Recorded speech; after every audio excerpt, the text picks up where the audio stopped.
This is my food forest vineyard in the heart of Houston.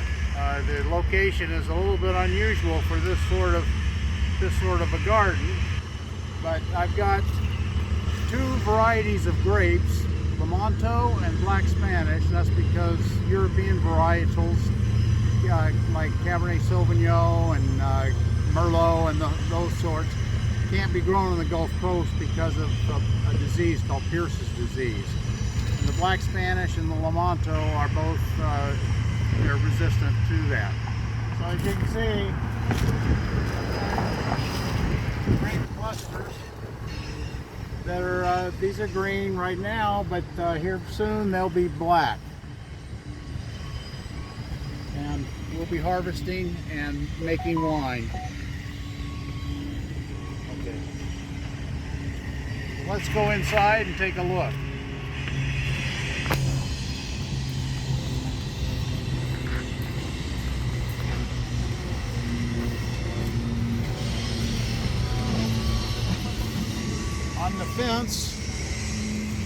On the fence, I've got more Lamanto, and then I'm starting a new vine here on this trellis, and this is the Black Spanish.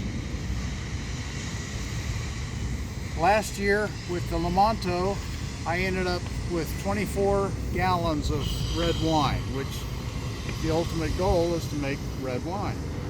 All right.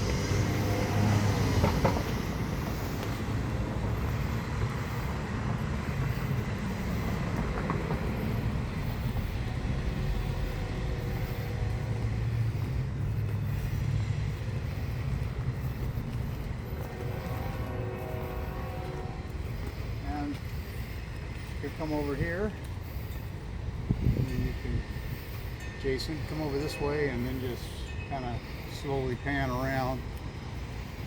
This pergola is another Lamanto. The pergola here to the left is Black Spanish. And we'll take a wander in through and I'll show off some of the other plants that we have. Everything that I grow is either edible or produces something edible.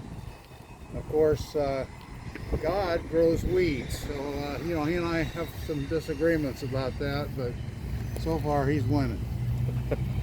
All right, this is a Kandahar pomegranate tree, and there are pomegranates on it.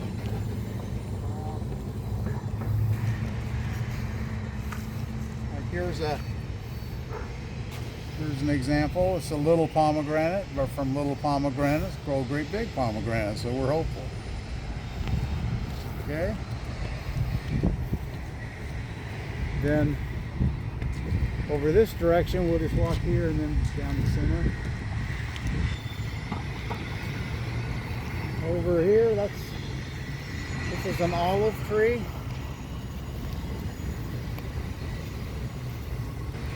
You see the olive tree there? Okay, and then this is called Turk's Cap.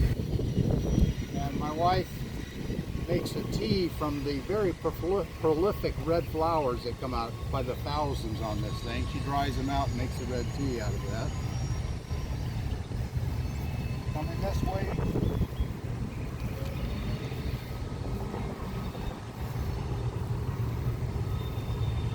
This is an apricot tree.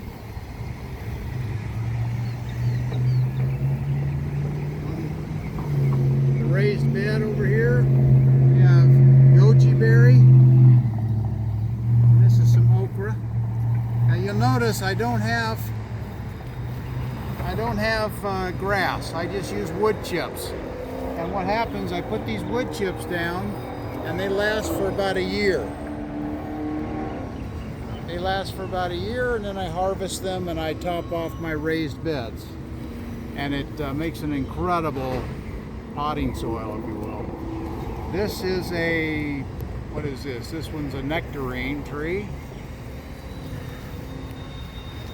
This plant down here, it looks like a weed, and it has a lot of weed tendencies, but this is Jewels of Opar. It's very nutritious. It's good for you. So so I don't eat it. This plant here is called chaya. It's also sometimes called Mexican tree spinach or Mayan tree spinach. Oh, here, this is another black Spanish vine that I've recently started. The trellis itself is a new addition.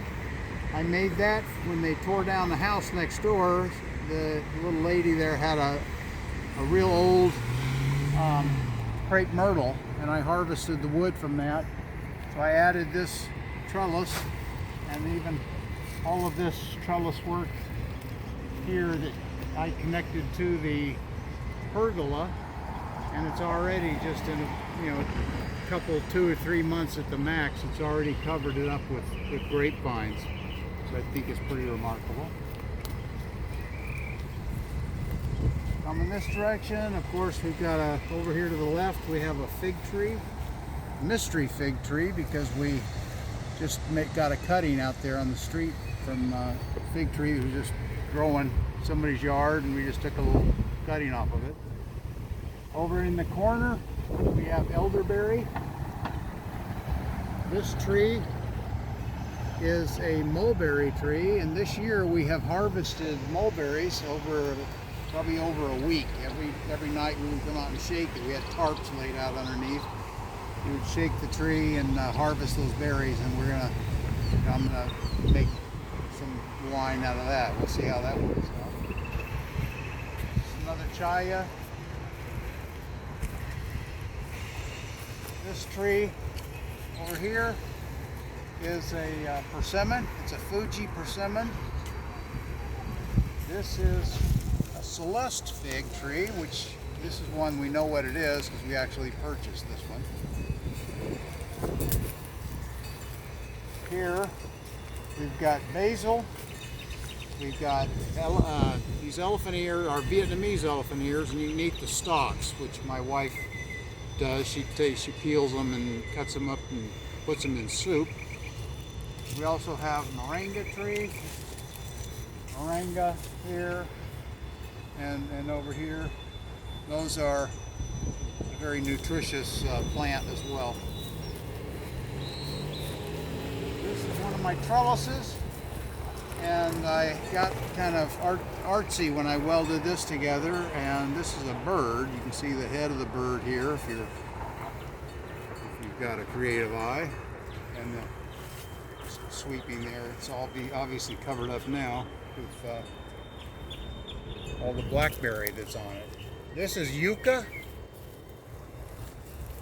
Yucca, or also known as cassava, not to be confused with yucca. Yucca is a cactus. Yucca has a root, and they make tapioca out of that. Some people are familiar with that. Very, very fast growing plant. This is a Santa Maria plum. On the fence is another one of my new vines. It's a black Spanish. I'm going to get black Spanish going on this whole fence back here. Another mystery fig. Although there are figs, as you can see, there are lots of figs on the tree itself. They're just still green. And we are certainly hopeful that we'll be able to get a big crop out of those. Whoop, whoop. This is a golden plum.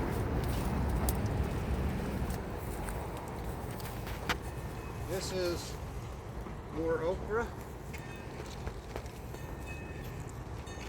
What is this tree again? This is a golden plum. All right, wait. This one is Morris plum, and this is a pluot. And the pluot is a cross between apricot and plum. So it has to be pollinated by a plum tree. So actually the one that is matched with it is the golden plum back there, and then this Morris is matched with the Santa Maria. All right, well, let's turn around and just take a shot as we walk back through the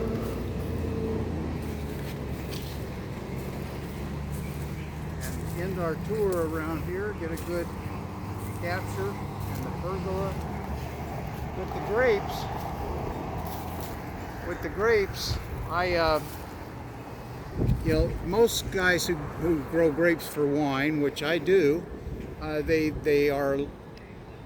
grow the grapes in a way, they prune the vines and all, and they grow them like you see traditionally out in the wine country, and that's to maximize the grapes. I don't want just to grow grapes, I want the aesthetic benefits also. I just personally think that's beautiful, the vines that take over like that, and I just think it really is aesthetically pleasing. So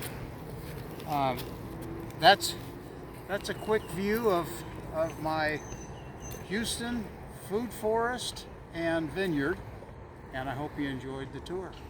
Thank you.